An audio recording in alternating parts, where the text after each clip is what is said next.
It's Tuesday, it's 12:15 and we're live in Westminster. Nobody was texting war plans, and that's all I have to say about that. Top US national security officials accidentally include a journalist in a group chat about military action in Yemen. My reaction was, I think I've discovered a massive security breach in the United States national security system. What do the leaked messages tell us about the current US administration? Also today, Rachel Reeves is gearing up for her spring statement tomorrow. Can she lift the gloom? 1 in 8 young people not in employment, training or education. That's 1 million young people. I think that's a moral issue. Will lowering benefits help get more young people into work? The government is looking at plans to send failed asylum seekers to the Balkans. Could that work? Joining us today, Labour peer and former Cabinet Minister David Blunkett, Shadow Business and Trade Secretary Andrew Griffith, Rachel Cunliffe from The New Statesman and Reem Ibrahim from the Institute of Economic Affairs. This is Politics Live.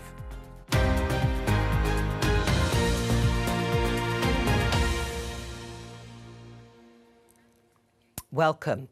Let's begin with the extraordinary story from the United States about a security breach involving senior members of the Trump administration. Let me show you this headline in The Atlantic. The Trump administration accidentally texted me its war plans. US national security leaders included me in a group chat about upcoming military strikes in Yemen. I didn't think it could be real. Then the bombs started falling, and you saw Jeffrey Goldberg, the editor of The Atlantic, in the headlines. My opening question, starting with you, David Blunkett, is what words came to mind when you heard this story? Conspiracy theory. I thought if I was a conspiracy theorist, I'd think they did this deliberately. What words came to you, Andrew? Oh, I mean, I just cast my mind back to a whole litany of things. You remember there's a civil servant who left a whole bunch of documents at a bus stop, of all things. I think he's still in work advising the government. So these things happen. I mean, it's always awkward, right? Right. What do you make of David thinking it was a conspiracy theory? Did you think that? I didn't think that. I didn't know.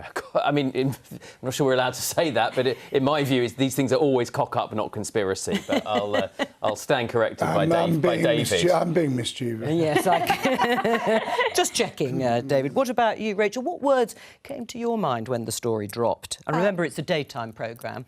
I think 3 words, but her emails, because I just remembered the scandal over Hillary Clinton having the audacity to use a personal email server and how that was one of the reasons she lost the 2016 election, and we've come a very long way from that, haven't we? Reem? Absolutely mental. I mean, ultimately, people often use WhatsApp and Signal when they're in government, and it's definitely something that happens all the time in the UK.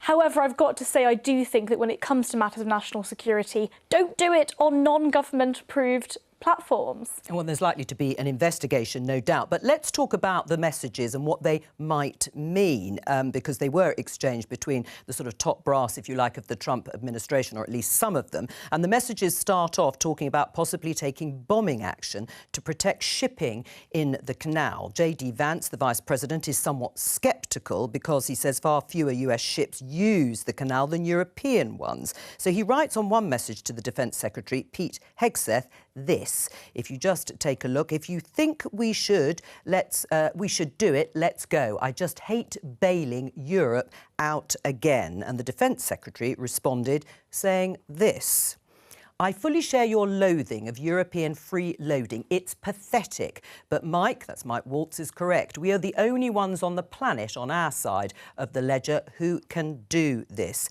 Again, David, did they have a point? I don't think they said anything that we didn't know. I mean, their contempt for Europe in general and for the world outside the US is palpable.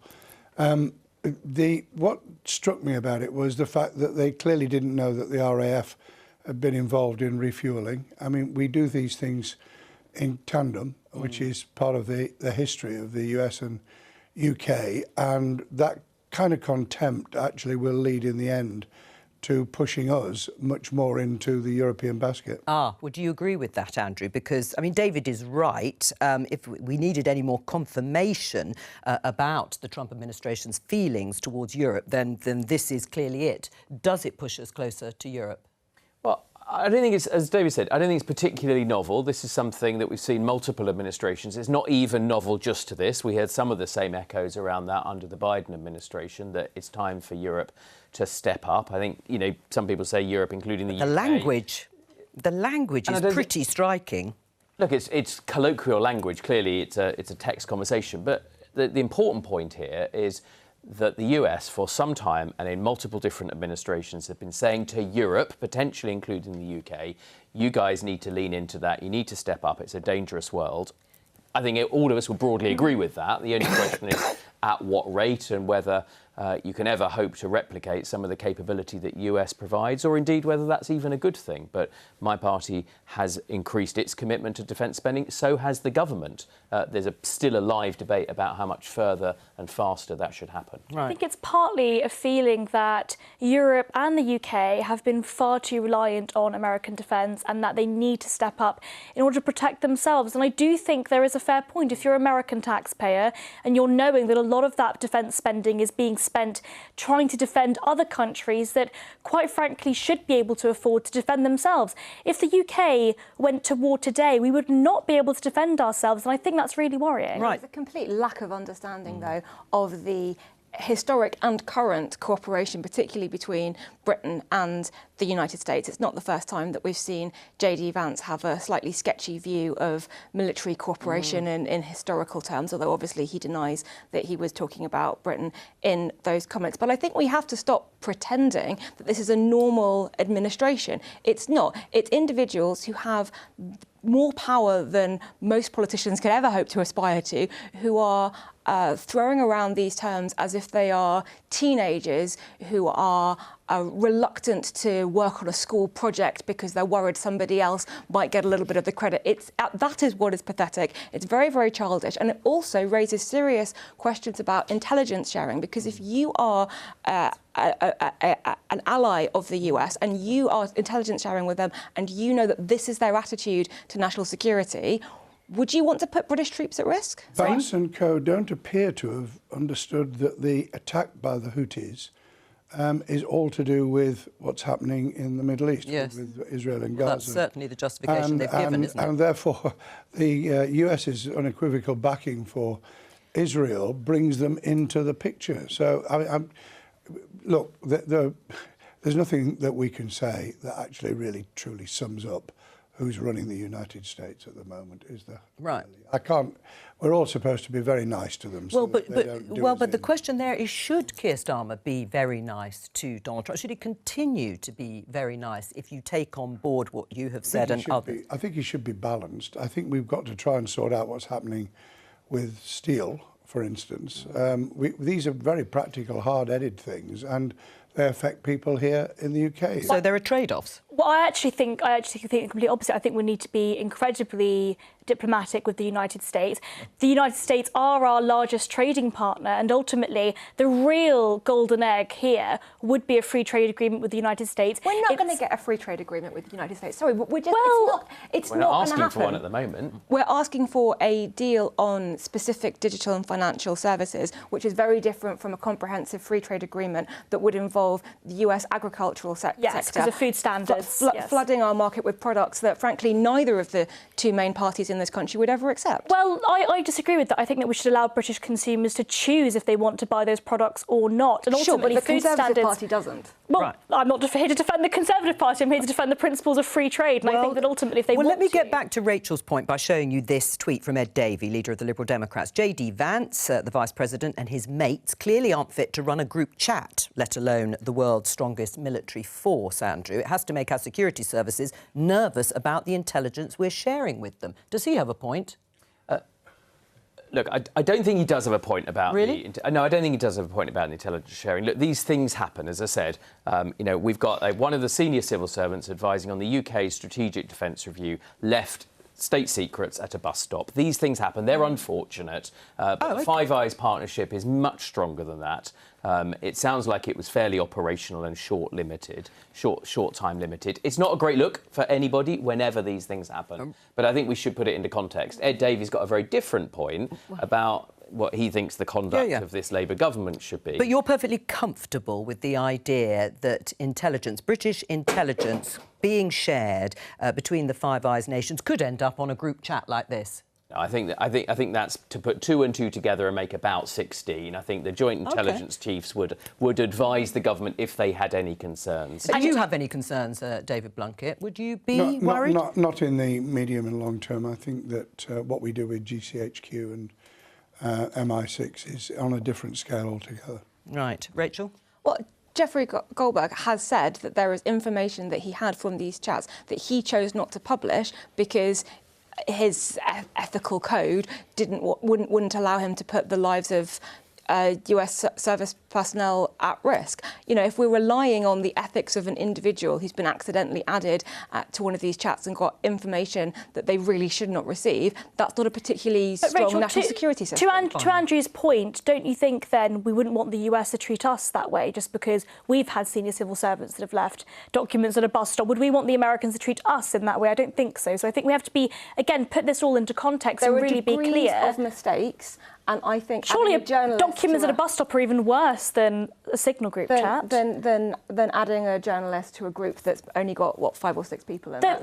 They're both pretty awful blunders, and I think that we wouldn't want the Americans to treat us in that way, and so we shouldn't treat them in that way. We'll move on. I'll be taking my papers with me after the programme. Let me just show you this headline. BBC News, of course, we have the spring statement tomorrow. We'll have a special programme starting at 11:15 on Politics Live. The BBC's political editor has this headline. Chancellor says the world has changed. You're going to hear a lot from her about that when she delivers the statement. But what are her options? Well, this is a bigger moment than she anticipated, certainly, because she's facing major tax and spending challenges with a slowing economy and higher borrowing costs. Low growth and those higher borrowing costs have certainly thrown the numbers off course. And we'll come to that in just a moment. But she has a more immediate headache, it seems, and that was the issue of accepting free tickets, which we talked about yesterday, to a Sabrina Carpenter concert at the O2, because this morning her ministerial colleague Matthew Pennycook on LBC said this about her accepting them. I don't personally think it's appropriate. If I want to go to a concert at the O2, I'll pay for it. But individual MPs, individual ministers make their own decisions. I think that the important thing is that everything is declared and above board. So individual people can make their choices as to whether they think it's appropriate to take tickets on occasions. I personally haven't done, as I said, at the O2 and wouldn't do. David, do you agree with Matthew Pennycook or have sympathy with Rachel? My immediate reaction was she's got a damn sight better work-life balance than I have. That's a great bit of deflection there, David. OK. I can't remember. I'm sure somebody will find something, but I can't remember ever being given a freebie in terms of not actually having paid for the ticket. Sometimes people invited you to sit in a more comfortable place, but you paid. Right. Was she wrong to accept them then? I wouldn't have done it, but I'd have just sat with the audience. Andrew, you'll sympathise, of course, with Rachel Reeves because you accepted discounted ski passes and hospitality at Davos, also a freebie, because you said it would give you access to Swiss parliamentarians on the slopes. So you would agree that she could accept those tickets? Well, I put my own words in my mouth. The BBC keep trying this sort of gotcha form of journalism, so let me explain. Do. BAFTA is a celebration of the UK's creative industries. It's one of the biggest sectors. It employs literally hundreds of thousands of people in our economy, and politicians of all kinds, as well as the chairman of the BBC and the director general of the BBC, and the discounted go along to those sort of events to celebrate, just as most parliamentarians will celebrate lots of success of industries. The Swiss parliamentary ski exchange, if you like, is something that's gone on for 69 years. It's a long-standing parliamentary tradition. Yes, I went along. I paid for all my flights and accommodation.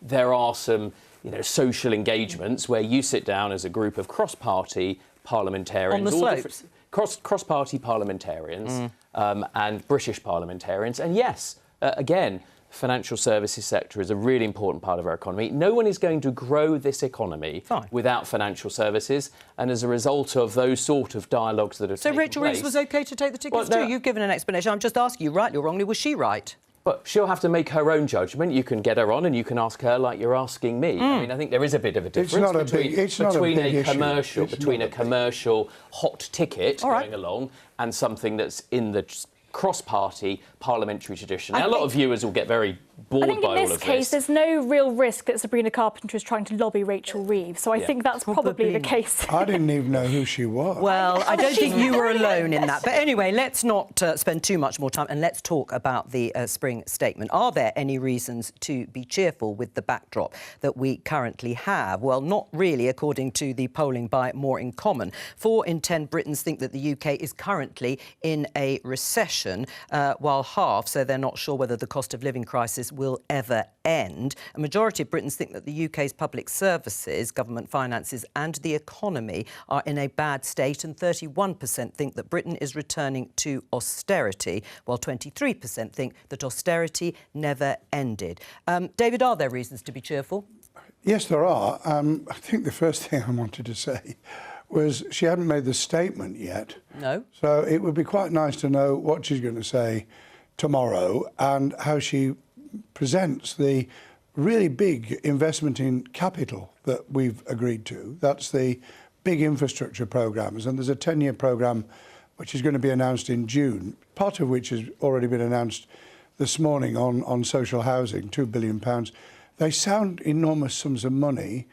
Then in the greater good of the UK budget, and historically they're not, but they are good news. I mean, for instance, Lower Thames Crossing, it's waited 4 years to get approval, got the consent order this morning. So there are major projects. The problem is, and we'll come back to this, that services are what people receive. They see the big projects, they know they're important for the nation, for growth, for kickstarting our economy. But what really affects them is that in their day-to-day lives is the day-to-day revenue spending on services. And if they feel those services are deteriorating still further, that will have consequences, political consequences. So, I mean, there are reasons to be cheerful, Andrew Griffith. You've just heard them, and I think you were nodding away with some of the things that David was talking about in terms of investment. And the world has changed.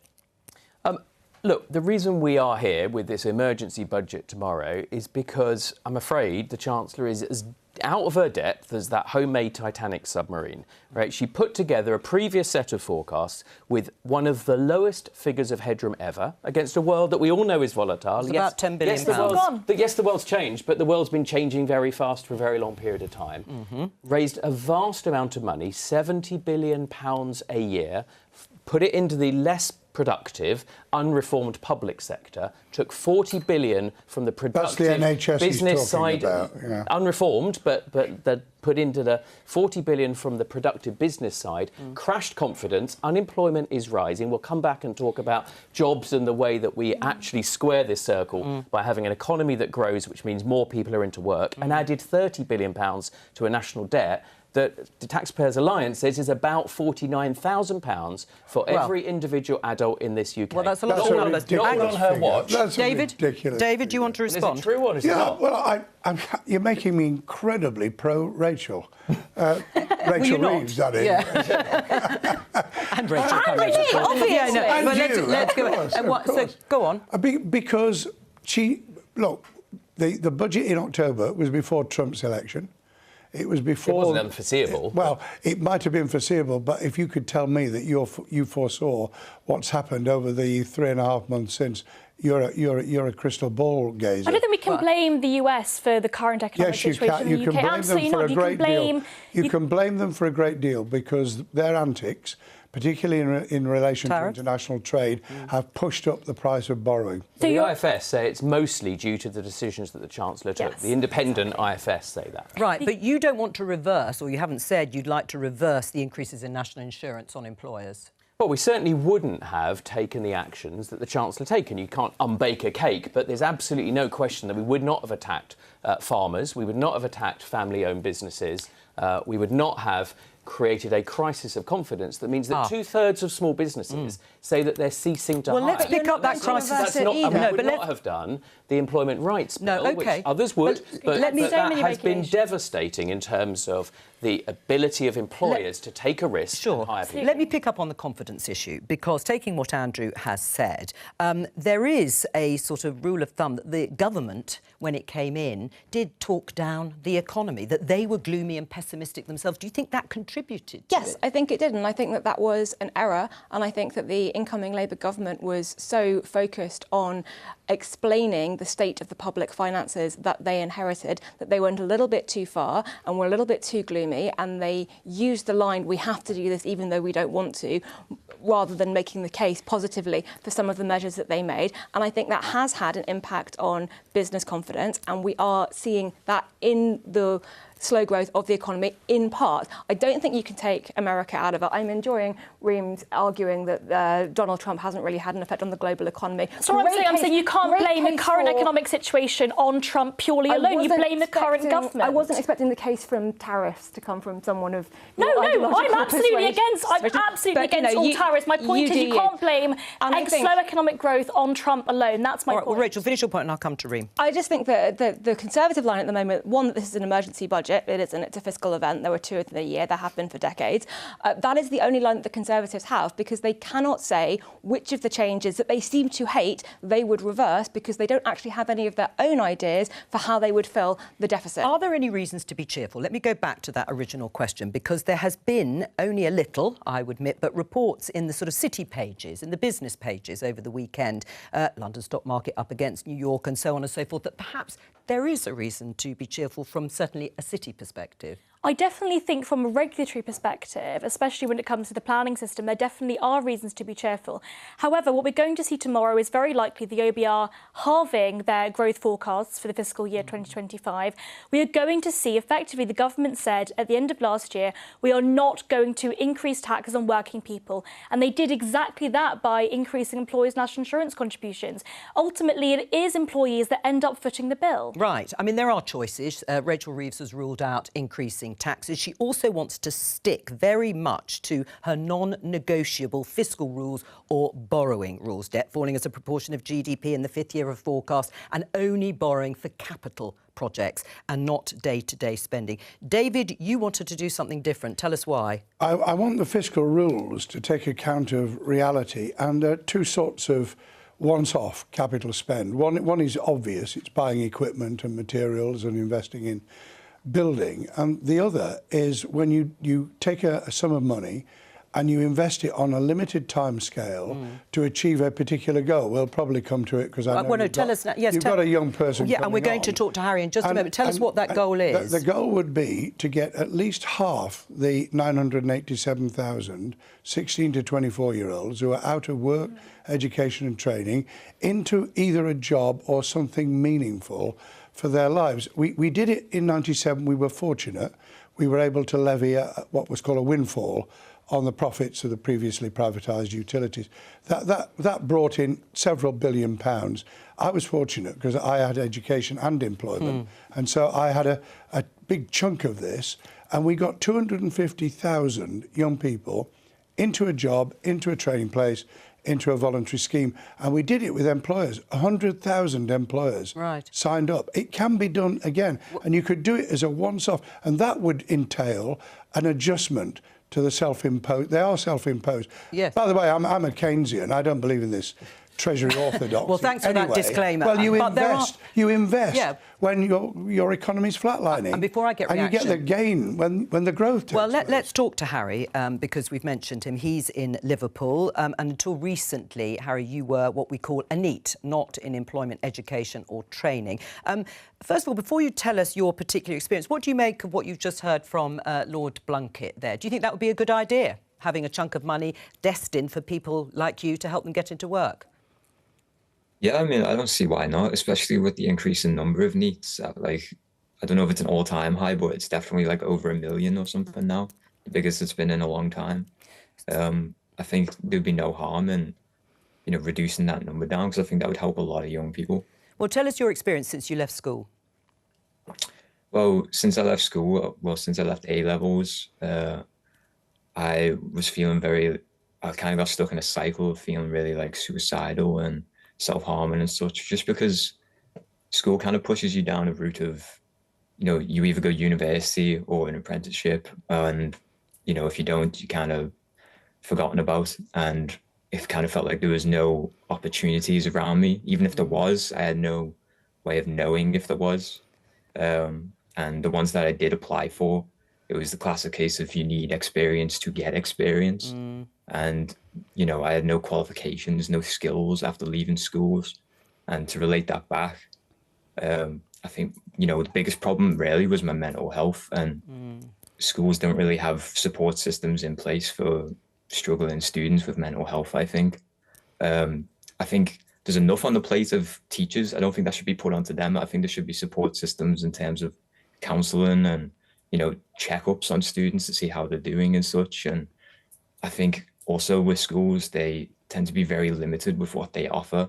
Yes. They don't want you going anywhere else. They want you staying in the school, staying in the sixth form in my case, so they can get the statistics up and such. And what not happened? not letting you know of any courses outside that the school doesn't offer itself, and any support systems outside of the school, like youth centres, for example, that I Right, experienced. but you went to a youth centre, didn't you? Just before Yes. you went to a youth centre. How helpful was that? Oh, immensely, literally changed my life for the better. I might not even be here without one. Like the one I went to was Merseyside Youth Association, and it was just incredible for me. Without it, I don't know where I'd be. And then the pandemic happened. Yes, the pandemic happened in between that time of leaving school and going to the youth centre. Ah, I see. The youth centre came afterwards, and that has helped you on a path, and you now have got an internship. I do, yeah, because of the youth centre itself. I wouldn't have it without it. I had free counselling, free high-quality counselling, I might mention, because there's free counselling services around, but none of them are up to snuff at all with the youth centre that I went to. Right. Been on so many projects, built up my confidence, met so many people, done so many things that I would never have thought I would have done. Well, it's great to hear. Well, it's great to Sorry. hear how helpful they were, and that you've got a paid internship. Listening to that, Andrew, what's your response in terms of the idea of diverting cash, if you like, or borrowing more, I should say, to fund the sort of help that Harry got from that youth centre? Well, look, first of all, well done, Harry. Congratulations. And well done, the employer that has taken a risk on Harry. At the end of the day, for all the help, and I'm really glad that Harry's found the help that he needs. It is not easy for young people. There's all sorts of issues in the mental health system and navigation, and I see that as a constituency MP. But to come to the point, look, I'm afraid the Chancellor used up her lifeline. She created new fiscal rules, and they have changed over time, but you don't get to change them each and every time. So she fiddled, if you like, a set of fiscal rules at the last budget, and she has missed even those. And the real hard constraint now, I mean, there may well be merit in David's idea. I'm not close-minded about that at all. The best thing we can do is get young people into work, into the economy, off the ballooning welfare bill, for the good reason that we want to give young people a chance, not for the fiscal reasons of just keeping welfare in check. Well, this is But the constraint now is not the Chancellor's fiscal rules, it's the gilt markets. It's the fact that we are spending 100 billion a year and rising on our national debt, and the Chancellor's not got to grips with that. Public spending as a percentage of GDP is about to reach 50%. Half of the economy will be the state. That is absolutely absurd. And I've got to say, people like Harry are brilliant examples of the fact that when you have mental illnesses, when you are struggling, one of the best things you can have is a purpose, is work. It's the dignity that you get through work. I think more than it's a huge, huge expense to the taxpayer, it is a waste of human potential that millions of people across the country my age are being consigned to a lifetime of work. So would you agree with higher investment and borrowing more to help Harry Well, you've got and to do contemporaries? something. You can't. It's no good. If we stay as we are, we're deteriorating the whole social fabric of our country. Young people like you, Harry, who had no reason to get up in the morning, no purpose in life. What kind of society is that? And you have to invest, as we did back in '97, to make it happen. But the money can come from elsewhere. We can't continue and by borrowing. the way, your figures are not correct. I'm afraid about 50% of GDP going. It's about 47% now. It's continuously rising. It's not. It's 47% now. Hang on. One question I would like to put to David. There is a question around the markets that Rachel about is the bond markets, about the bond markets reaction. pricing UK government debt because it's reached over 110 billion pounds. And why do you think the Germans feel confident? They're the most conservative small c in the world, and they've decided that they, mainly on the back of the defence challenge, that they will alter. Now, if there's I'm not stupid. I was in government for 8 years. I know that an increase, even a marginal one, like 0.2% in the bond market, causes problems down the line. But you've got to sometimes bite on the bullet. I mean, you've really sometimes got to say, well, what's worth it? Because if the economy going down if the economy goes down the spout and the young people we're talking about, a whole cohort, actually have nothing for the future, what price the issue of the bond market? Come on. Well, we can see back into work. Why would we be piling so much extra red tape, David? So that employers... You mean the Employment Rights Bill? At the end of the day... It's not even come in yet. Employers are taking a chance when they hire somebody, and that's doubly true when it's somebody who's young, who doesn't have a track record. And the 300-page Employment Rights Bill does, in employers' own words, and we've had Labour ministers on here before who couldn't name a single employer who supported that bill, will make it harder for people like Harry to have someone take a chance on them and get them into the workplace. Well, let me get Rachel's reaction, first of all, to what you heard from Harry. I just think that the thing that this conversation is missing, and Joe, you mentioned it in your conversation with Harry at the start, is a recognition of COVID and the impact of COVID specifically on young people, specifically on people who were towards the end of their school careers or leaving school or possibly entering university when we went into lockdown. Young people lost essentially 3 years of formative adult experiences.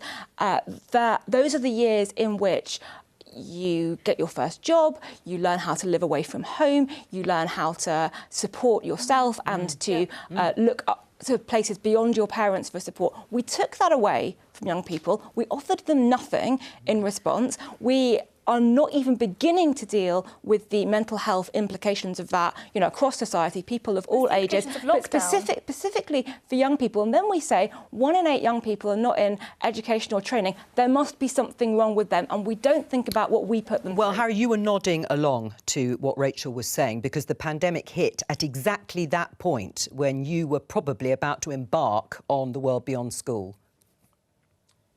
Yeah. I think the pandemic very much solidified the cycle that I was stuck in for many years, where I was just festering pretty much, as I said, stuck in my room, not knowing what was out there, feeling like there was nothing for me, feeling like I was just stuck there pretty much, to put it simply. Right. I mean, to come then to the issue of the benefit system, Rachel, will lowering benefits in the welfare system, which is what's been outlined broadly by Liz Kendall, and we'll probably get a bit more detail tomorrow from Rachel Reeves, will it get more people back into work? I think the benefit system fundamentally needs a rethink, but listening to Harry's story there, and there are thousands of stories like that, it is not simply a case of punishing people back into work. You have to invest in them and you have to support them. What Rachel Reeves and Liz Kendall are trying to do with the benefit changes are two separate things. One is to create a pathway for young people to be supported into work and into careers so they are not festering, to use Harry's word there, and that they can have the chance of a productive, constructive life going forward. The second thing is to save money. And my worry is that there has been too much of a focus on saving money at the expense of the long-term support that could solve this problem. I think there needs to be the additional point here. Is it fair that millions of hard-working taxpayers are footing the bill for an ever-growing welfare state? I mean, ultimately, there are huge numbers of people across the country that are working incredibly hard, and is it fair that they are paying for the huge size of the welfare state? That's the first point. The second is this point that actually those millions of people on long-term sickness benefits are not counted in unemployment statistics. They are actively being told by the system, often by the job centre themselves, that if you attempt to seek retraining or if you attempt to seek work, you may risk losing your benefits. Well, and that is one of the issues that they say they're going to address, the government. But David, broadly the question, will lowering benefits in that system help more people get back into work? Well, it's the balance between, is it worth being at work, or can you live not comfortably, but can you manage? and enormous confusion about which benefits are appropriate. The personal independence payment was never supposed to be an income-related payment. It wasn't supposed to be an alternative to top up Social Security. It was to compensate for particular issues around disability and sickness. So we've got to sort out which benefit will help the person the most. And as for young people, and this is about the under 22s, if you've got a guarantee, which the government need to put some flesh on in terms of the youth guarantee for a training place, apprenticeship, whatever, then you've got to obviously ensure that the person can live while they're doing it, but not to think, I'm going to be on this for the rest of my life. I mean, that's a catastrophic message that we send. I agree with many, including the Prime Minister, when he says this is a moral imperative. It absolutely is. These young people desperately need to be given a chance to get in the workplace. Where I disagree with the government, though, is that if it's a moral imperative, why wait 9 months until it happened to be that you've got a 15 billion hole in your finances to get around to this? Let's do proper reform. I agree with most of what Reem says. Let's really do this properly, but not do it because Rachel Reeves has got a hole that she needs to fill in 24 hours' time. Although I think some of the proposals from the previous Conservative government were also going to take some time. They were going to take 12 billion out. And also would take some time. But let me remove some of those, and now they're putting some of them back. Well, so it's this classic. let's have a final word from Harry. You're in this internship which you've begun. How has it changed your sort of thoughts and hopes for the future?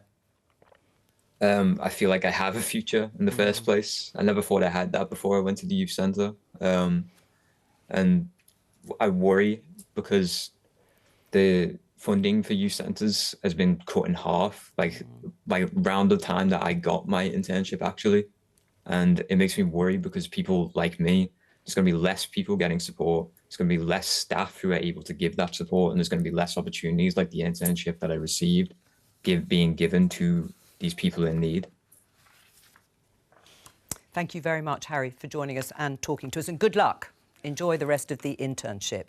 If you've been affected by any of the issues raised in this part of the programme, please speak to BBC Action Line on 08000 155 947 or visit bbc.co.uk/action line. And we are on air, as I said earlier, from 11:15 tomorrow right through until 2:30 to take in the Chancellor's spring statement with expert analysis, a little like today, from the BBC's political and economics editors. I'll be talking to a Treasury Minister, and we'll also hear from the opposition parties. So do join me then for the whole programme. Let me just show you this in BBC News, this headline. You saw a little bit of it in the headlines. Government considering sending failed asylum seekers to the Balkans. It's a BBC report that Home Office officials have discussed proposals to set up so-called overseas return hubs to house asylum seekers who've had their claims rejected and all appeals exhausted. The current proposals are focused on countries in the Western Balkans, which includes Albania, Serbia, Bosnia and Herzegovina. What's your reaction to that idea, David? Well, I wouldn't send them to Bosnia and Herzegovina, that's for sure. It's unsafe. It's not unsafe. I was there in January. It's lovely. Well, it isn't. It is unsafe. Have you heard what the Serbians are doing? Anyway, that's by the by. I was there on holiday in January. Well, good for you. I'm very, very pleased about it. I hope you had a nice time. I did. It's not unsafe. The truth is that the Italians have got a scheme very similar with Albania. They process the asylum seekers, and if they are granted asylum, they go to Italy. And this sounds as though people are mulling over something very similar. We looked at it back in 2003. It proved extremely difficult because, of course, these are people you can't send back to their country of origin because they're at risk. Otherwise, you should. You should actually have a list of safe countries that you can send back. And we don't have returns agreements. We should be working on that. I think the Italian proposal is being held up in the Italian courts currently. But do you think it's a good idea, Andrew? Do you think this is something that should be tried? Yeah, I think it was a really bad idea to dispense with something the National Crime Agency had said, which is you need a Rwanda deterrent. Well, this is a deterrent, I think, is what the government is hoping. Correct. So it was a bad idea to come in and cost the country an enormous amount of money, preside over a higher number of immigrants now, asylum seekers, in hotel accommodation. The government said that they were going to eliminate that. There's now 8,000 more people at a £2 billion a year cost to the taxpayer. So, yeah, anything. I mean, I'm glad the government is looking at this. I wish they hadn't cancelled the Rwanda deterrent. And obviously, you know, we need to get this issue under control. Can we just talk about the Rwanda deterrent scheme for a moment? Because I'm hearing this a lot from Conservatives, that this is the government essentially doing what the Conservative government tried to do. This government will be trying to reinstate that scheme. This is quite different. There is a fundamental difference between saying we are going to process your asylum application claim. If you are successful, you can stay in Britain. If you are unsuccessful, if your asylum claim is not valid, we will either deport you back to your country of origin, or if that's not possible, to a safe third country. And saying we are going to not just process you in a third country, but even if you have a legitimate asylum claim, even if under the international law and the laws of the United Kingdom, you have a right to claim asylum in Britain, we are nonetheless going to send you to Rwanda regardless and just ignore all of our obligations on that front. Those are different legally, they are different ideologically, and they are different morally. You can argue that they are both deterrents, but saying we don't care if you're a genuine asylum seeker or not, we're not even going to bother, we're just going to send you to Rwanda is fundamentally different. That's not true. And I think you should be honest about it. Let me get Andrew to respond. Well, look, I mean, Rachel's going to completely relitigate this. The left always have. There's a distinction. What's the answer to the question? There's a distinction. Be honest about it. It is right that the government strains every sinew to protect the borders of this country and protect the interests of taxpayers. This government has already moved now to a Balkan scheme. The European Union is looking at exactly the same sort of Rwanda deterrent. It's something the National Crime Agency said. But this is different. This country needs. Can you be honest about the distinction? In its armoury. Can you be honest about the distinction? Rachel, what Andrew is saying is that ultimately the distinction that's there is actually that those applications are being processed in Rwanda in the first instance. No, I don't know. That wasn't. I'm sorry, that's factually incorrect. That's what the Rwanda scheme was. No, the Rwanda scheme said those applications. no, it wasn't. That is fundamentally untrue. The Rwanda scheme said that if you were processed in Rwanda and your asylum claim was found to be 100% legitimate, you would stay in Rwanda. Why would you then be sent to the United Kingdom? As a woman, I am really, really concerned about legal immigration. I am really concerned about the fact that there are millions of people coming into this country that we have no idea about their backgrounds. You've just been factually corrected. Hang on,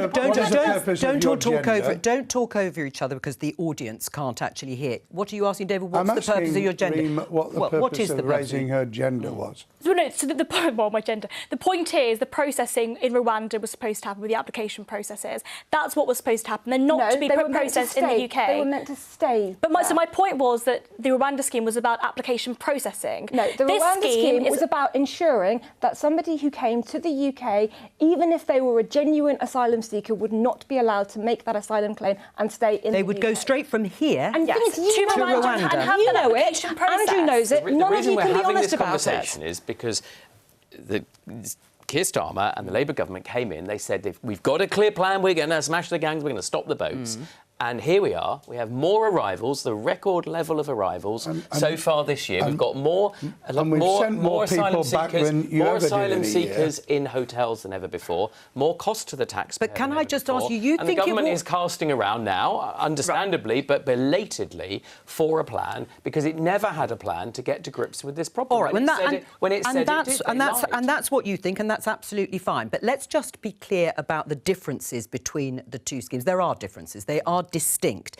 The question is, I'm not sure we haven't heard from this government. Will it work, Andrew? And you would support the idea of failed asylum seekers going to the Balkans? Look, there's all sorts of challenges with returning asylum seekers to countries that our courts, and I've got a lot of issues with the way that the Immigration Tribunal operates, and our courts deem countries to be safe or not safe, which is not always in line with either Ream's holiday plans or with Foreign Office guidance. But you do need a returns agreement in order to send people back to a country of origin if their asylum claim is failed. Certainly, and then in some cases where that isn't the case, you're right, you need potentially a third country solution to look at. It's all we have time for today after that rather feisty discussion at the end. But I will be back tomorrow again to tell you with more Politics Live, obviously covering the spring statement from Rachel Reeves. She will take to her feet after Prime Minister's questions at 12:30. Please join us at the earlier time of 11:15. But thank you to all of my guests for joining me today as a warm-up for tomorrow's spring statement. Bye-bye.